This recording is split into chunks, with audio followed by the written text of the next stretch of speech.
System is totally different. చాతుర్వర్ణ model ఎందుకు అంటే ఒక్కొక్కరికి ఒక నిర్దిష్టమైన పని అప్పచెప్పకపోతే సమాజంలో అందరూ కలిసి బ్రతకాలి అంటే కొందరికి కొన్ని కొన్ని పనులు అప్పచెప్పాలి. ఆ వృత్తి ప్రావీణ్యం వాళ్ళకు ఉంటుంది. సో అలాగా కమ్మరని, కొమ్మరని, వడ్రంగని అన్ని రకాల క్రాఫ్ట్స్కి ఇప్పుడు ఒక వడ్రంగి వాళ్ళ కుమారుడికి వచ్చే వాళ్ళకి ఆ పని నేర్పుతాడు. కాబట్టి మనకి సమాజం అవసరానికి ప్రతి క్రాఫ్ట్లోనూ నిష్ణాతులు ఉండేలాగా పెట్టారు. ఆ రంగంలో అప్పుడు ఎవరు ఆ రంగాన్ని ఎంచుకుంటే వాళ్ళు ఆ కులం అని చెప్పుకున్నారు. అవును, మొదలైంది యాడమ్ అండ్ ఈవా, లేకపోతే భగవంతుడు ఒక స్త్రీ పురుషుని సృష్టించడా, ఒక్కొక్క మతంలో ఒక్కొక్క రకంగా ఉంటుంది. అవును, బట్ మొదలైంది ఎగ్జిస్టెన్స్ మొదలైంది ఇద్దరు వ్యక్తుల దగ్గర నుంచే over a period of million of years. ఎందుకు వచ్చినాయి అంటే అందరూ కలిసి ఉండాలి అంటే అందరూ ఒకే పని చేస్తే మిగిలిన పని చేయడానికి ఎవరు ఉంటారు, అందుకని చెప్పి ఒక డివిజన్ లాగా పెట్టారు. సో అది మిస్అండర్ అయి ఉండొచ్చు, కొంతమంది వివక్షకి గురై ఉండొచ్చు. But that is not the mistake of the original మనం. ఆ తర్వాత మనం దాన్ని ఎక్స్ట్రాపోలేట్ చేసి మిస్ఇంటర్ప్రెట్ చేసి చేసుకుని తెచ్చుకున్నాం. సో పర్హాప్స్ తమిళనాడు వాళ్ళు ఆ మిస్ఇంటర్ప్రిటేషన్ తప్పు అంటున్నారేమో. డెఫినెట్గా వర్ణ వివక్ష అనేది తప్పు. వివక్ష గురించి అది పెట్టలా. సమాజంలో 10 మందికి 10 మంది ఉపయోగపడటం కోసం ఒక సిస్టమ్ని తీసుకొచ్చింది చాతుర్వర్ణం అని ముందు పెట్టుకున్నది. ఆ శూద్రులు అన్న కేటగిరీలో అన్ని ఇతరులు ట్రేడింగ్ ఒకటి ఉండాలి, అక్కడి నుంచి ఇక్కడికి, ఇక్కడి నుంచి అక్కడికి తెచ్చి అమ్మేవాడు. సో అప్పుడు ఎవరైతే అందులో ఎంచుకున్నారో వాళ్ళు వైశ్యులుగా పరిగణించబడ్డారు. వేరే వాళ్ళు కూడా చేస్తుంటారు.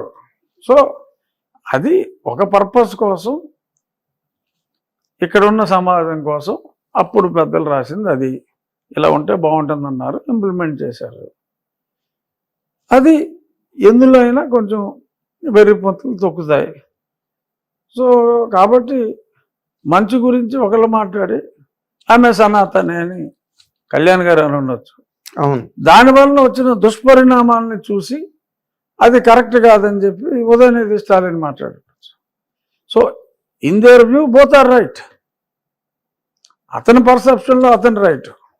అంటే మీరు ఒక ఒక ఒక ఎనాలిసిస్ చెప్పి దాంట్లో పవన్ కళ్యాణ్ గారు కరెక్టే, ఉదయనిధి మారిన ఆయన యాంగిల్లో ఆయన కరెక్టే చేసుకున్న అర్థం ప్రకారం. ఎందుకంటే ఎంతో కొంత వివక్ష అనేది ఈ రిజర్వేషన్లు అని ఇప్పుడు ఒక రకంగా కోర్టులు కూడా దీనికి బాధ్యులే.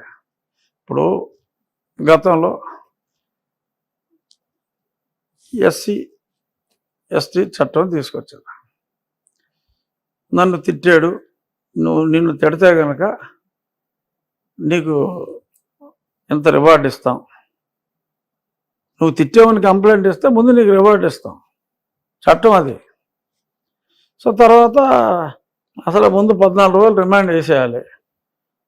ఒక దళిత సోదరుడు ఒక కంప్లైంట్ ఇచ్చి పలానా నాగేంద్ర కుమార్ అనే బ్రాహ్మణుడు నన్ను ఈ రకంగా దూషించాడని చెప్పి పోలీస్ స్టేషన్కి వెళ్తే ఎఫ్ఐఆర్ రిజిస్టర్ అయితే 10,000 ప్రైజ్ ఇస్తారు ఆడికి.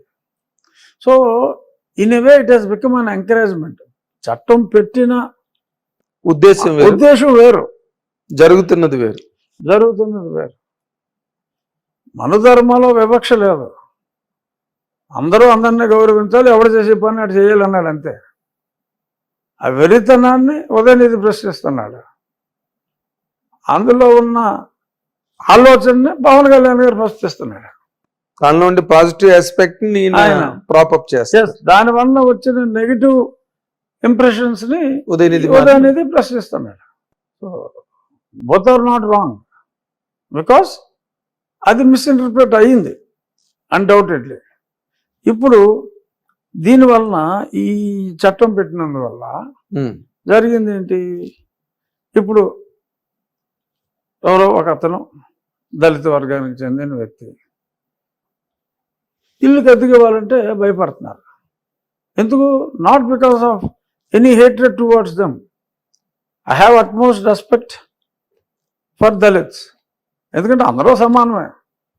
ఎప్పుడో మా ముత్తాతలు ఎప్పుడో ఈ ఈ వర్ణంలో వచ్చారు, మనం ఆ వర్ణంలో ఉన్నాం. సో ఆల్ ఆర్ ఈక్వల్ అనేది నా సిద్ధాంతం. కానీ ఈ చట్టం వల్ల వచ్చిన ఇబ్బంది ఏంటంటే, రేపొద్దు నేను ఇంటి వద్ద అడిగితే నా మీద కేసు పెడతాడేమో అని భయం. అతను పెడతాడా పెట్టడా అన్నది పక్కన పెడితే, పెడతాడేమో అన్న భయం వస్తుంది సమాజంలో. అది తెలియకుండా ఉంది, అది అంతర్లీనంగా ఉంది. బయటకు అనడానికి భయపడుతుంది. బయటకు అనరు, లేదండి ఇల్లు ఖాళీ లేదండి అని వేరే వాళ్ళు చూసుకుంటారు. ఎందుకు? ఇది మన చట్టాల ద్వారా లేని అంతరాన్ని మనం క్రియేట్ చేస్తున్నాం. ఇప్పుడు ఇది చాలదన్నట్టు ఓకే, మా ప్రభుత్వమే మాట్లాడింది, బీసీలకు కూడా ఈ చట్టం అంటున్నారు. మరి అది ఇంకొక తలనొప్పి కదండి, మామూలు తలనొప్పి కాదు. అంటే సమాజాన్ని విడగొడుతున్నారు. According to me, it may be my party decision, but as an individual I can give my opinion. అంతే కదా. ఇప్పుడు 50% బీసీలు ఉన్నారండి, 20% ఎస్సీలు ఉన్నారండి. ఇక మిగిలిన సోకాల్డ్ అగ్రవర్ణం లేదు, గుండు లేదు, ఎవరి దగ్గర డబ్బులు లేవు. డబ్బులు ఉన్న వాళ్ళ దగ్గర డబ్బులు ఉన్నాయి, లేని వాళ్ళ దగ్గర లేవు. అందరికన్నా బిగ్గెస్ట్ అగ్రవర్ణంగా ఈ చాతుర్వర్ణంలో చెప్పేది బ్రాహ్మణులు ఉన్నంత దౌర్భాగ్య స్థితిలో ఎవరు లేరు. అవును, చెప్పాలి అంటే చదువుకు తగ్గ ఉద్యోగాలు రావు. ఎందుకంటే రిజర్వేషన్లో 100కి 99 వస్తాయి, కానీ మీకేమి రావు. 70 వస్తే మీకు ఉద్యోగం రాదు. సో ఈ చాతుర్వర్ణ సిస్టంలో ఇప్పుడు చంకనాకపోయింది బ్రాహ్మణులు, according to me, honestly I'm telling. So అదొక 3%. ఇప్పుడు సోకాల్డ్ సమాజంలో బ్రాహ్మణులు ఒక 3% అండి, వైశ్యులు ఒక 4% ఉంటారు, క్షత్రియులు ఓ 1% అండి. సరే, కమ్మవారు ఒరిజినల్గా శూద్రులైన అగ్రవర్ణంలో ఉన్నారు. సో కమ్మవాళ్ళు ఒక 6% వేసుకోండి. రెడ్డి అనే కులం లేకపోయినా దట్స్ ఎ టైటిల్. కాపులు రెడ్లు అంతా మోరల్లెస్ సేమ్. ఏం వేసుకున్నా ఈ అగ్రవర్ణాలు ఆ చాతుర్వర్ణ సిస్టమ్ తీసేసి ఒక 25% ఎస్సీ, ఎస్టీ, బీసీ, మైనారిటీ. ఎందుకంటే మైనారిటీ కూడా బీసీలో వస్తారు. వీళ్ళని చూసుకుంటే మీకు 75% అయిపోయింది. సో వివక్షకు గురైంది ఎవరో? ఇప్పుడు రేపు బీసీ చట్టం కూడా వస్తే ఈ మిగిలిన సోకాళ్ళ అగ్రవర్ణ కులాలు వివక్షకు గురవుతారు. చాలా స్పష్టంగా కనిపిస్తుంది కదా, మీకు అర్థమవుతుంది.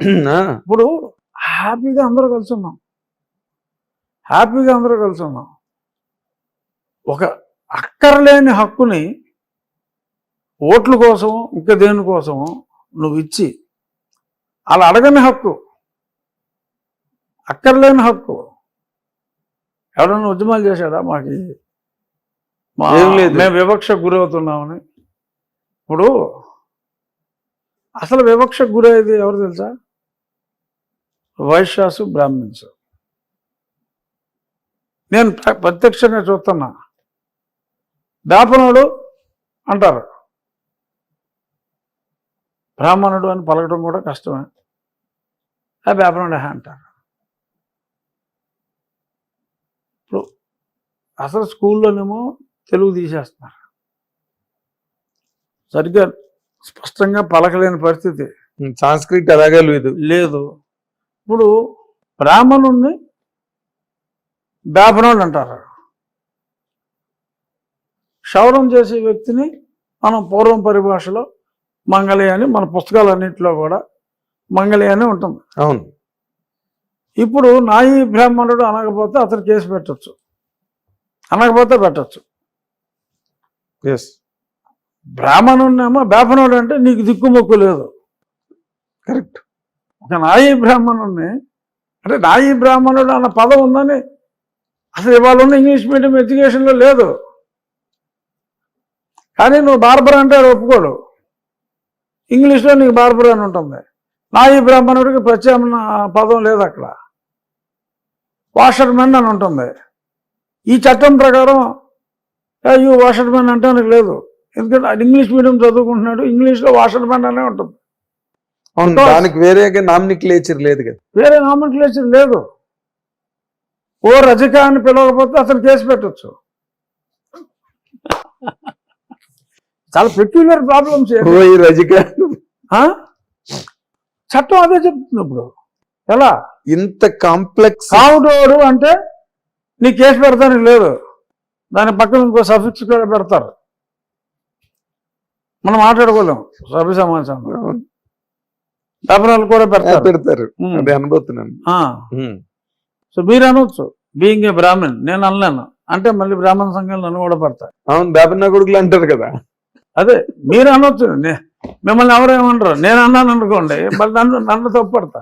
ఇప్పుడు అలాగా మీరు వర్ణ వివక్షకు గురవచ్చు. కానీ అసలు పదాలే లేని ఇప్పుడు ఇంగ్లీష్ మీడియమే అయిపోతుంది.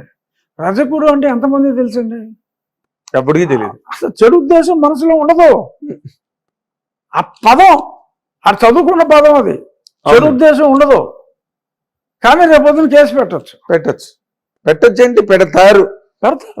సిస్టమే ప్రొవోక్ చేస్తుంది కదా, సిస్టమ్ ప్రొవోక్ చేస్తుంది. మరి కేసు కట్టిన వెంటనే నువ్వు రివార్డ్ ఇస్తున్నావు.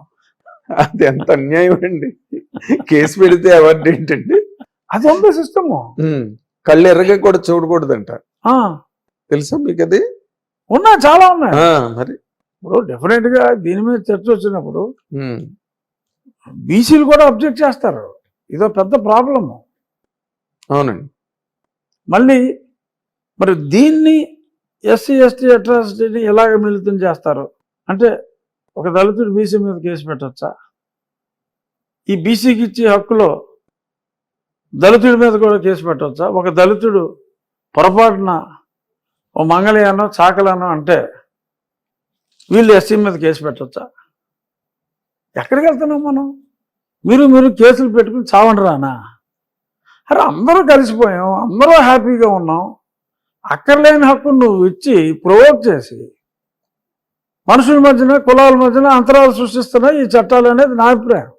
కాదు సార్, ఓ పక్కనేమో సనాతన ధర్మం అనేది అంత పెద్ద ఫైటింగ్ ఓ పక్కన జరుగుతున్నది, ఇంకో పక్కనేమో క్రిస్టియానిటీ అని చెప్పి జగన్మోహన్ రెడ్డి గారు ఆయన చేస్తున్నాడు. వీటిలో మళ్ళీ బీసీ చట్టం తీసుకురావడం ఏంటండి? How far it is correct and relevant? కాదండి, బీసీలకి మీరు మంచి చేయండి, మీ ఓట్లు రాజకీయం అది ఎవరికైనా చేయించండి, దానికి చట్టం ఎందుకు? దాన్ని ఇటువంటి చట్టం ఏది, ఈ చట్టం వేరు. ఈ చట్టం ఏంటి? బీసీ వివక్ష చట్టం. ఒక ఎక్సెప్ట్ యాపలోని, కావటోని, రాజుగారిని, ఖమ్మోడిని, ఇంకా 1-6 కులాన్ని తప్ప ఇంక ఎవరిని కూడా అక్కడ కాపాడే అంటే తప్పులేదు, అక్కడ వేపరా తప్పులేదు. బట్ నువ్వు ఆడు డాష్ ఆడరా, ఈడు డాష్ ఈడురా అని మనం తరతరాలుగా మాట్లాడితే అది కేసు కట్టేయచ్చు. మిమ్మల్ని వేపన డాష్ అంటే మీరు కేసు కడతానికి లేదు. అవును, మీరు పొరపాటున అతని పేరు మర్చిపోయి అని వృత్తితో పిలిచారండి. చూడండి, మీలాంటి త్రిపులార్ కూడా మాట అనడానికి భయపడుతున్నారు. అవును, కేసు పెడతాడు, కేసు పెడతాడు. రేపు చట్టం వచ్చిన వెంటనే అప్పుడు ఇలా మాట్లాడేయడానికి. సో అంతరాన్ని అక్కర్లేని చట్టాలు తీసుకొచ్చి పెంచుతున్నారు ఓట్ల కోసం. అది కరెక్ట్ కాదు అనేది నా అభిప్రాయం.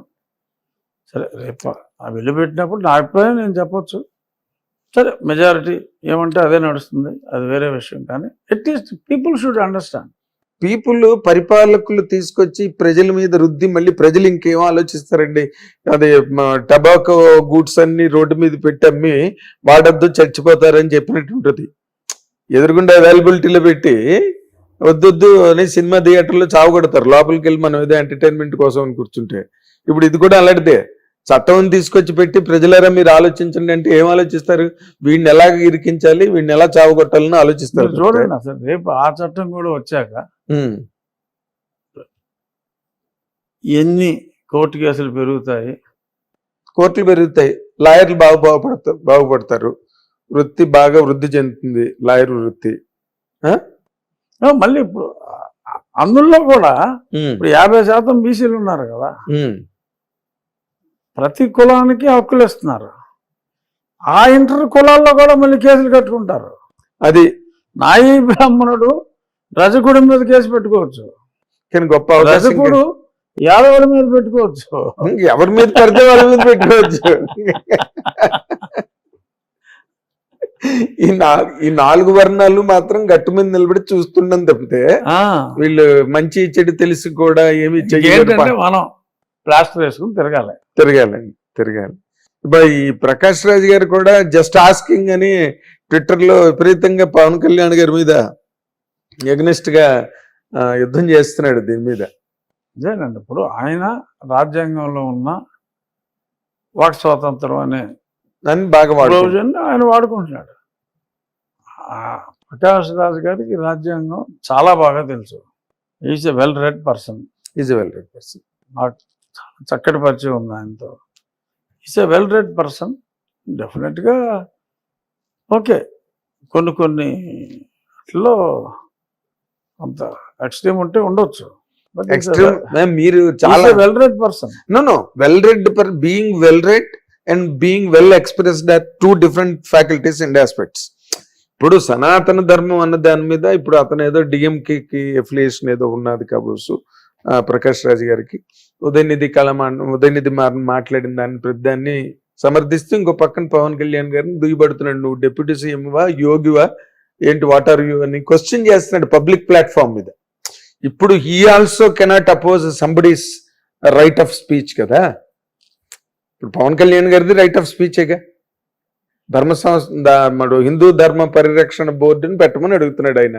దాన్ని మీరు కూడా సమర్థించారు. నేను సమర్థించడమే కాదు, అసలు వీళ్ళందరూ హిందువులుగానో లేకపోతే ఇంకో రకంగానో సనాతనీయులుగా మారక ముందే నేను 4 ఏళ్ల క్రితం పార్లమెంట్ లో మాట్లాడిన టాపిక్ కదా అది. 4 ఏళ్ల క్రితం మాట్లాడాను ఈ బోర్డు కావాలని. బట్ దాని మీద ఏమైనా దానికి సంబంధించిన ఏర్పాట్లు కానీ ఏవి ఇప్పుడు కళ్యాణ్ గారు పట్టుకున్నారు కాబట్టి అవ్వచ్చు. అప్పుడు నేను పార్లమెంట్ లో మాట్లాడాను, చాలా మంది నా మీదకి వచ్చారు, ఇదేంటి ఎలా మాట్లాడాను, బీజేపీ వాళ్ళు సమర్థించారు. కాదు, మీరు మాట్లాడితే మీ మీదకి రావడం కాదు, మీ మీదకి వచ్చే మాటలే మీరు మాట్లాడతారు. జనరల్ టాక్ ఉండదు మీ దగ్గర.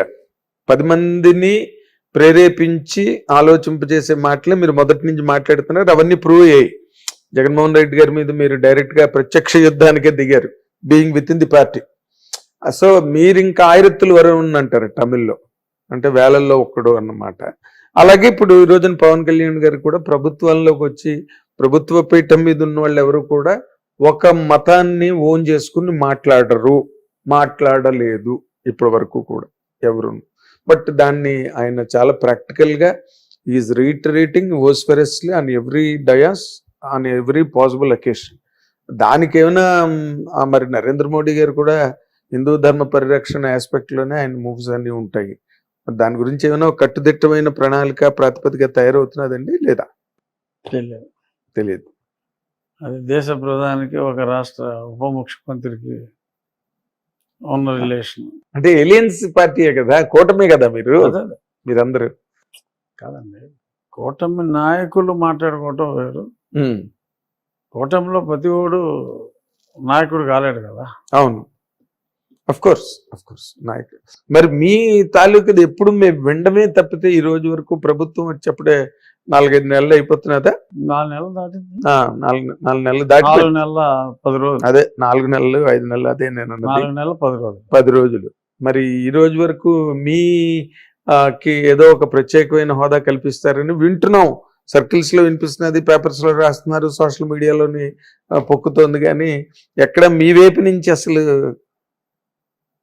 ఏంటి, అసలు ఏం జరుగుతున్నది, ఇక్కడ ఏం జరుగుతున్నదో నాకు తెలియాలని ప్రకాష్ రాజ్ డైలాగ్ లాగా అడుగుతున్నాను మిమ్మల్ని నేను.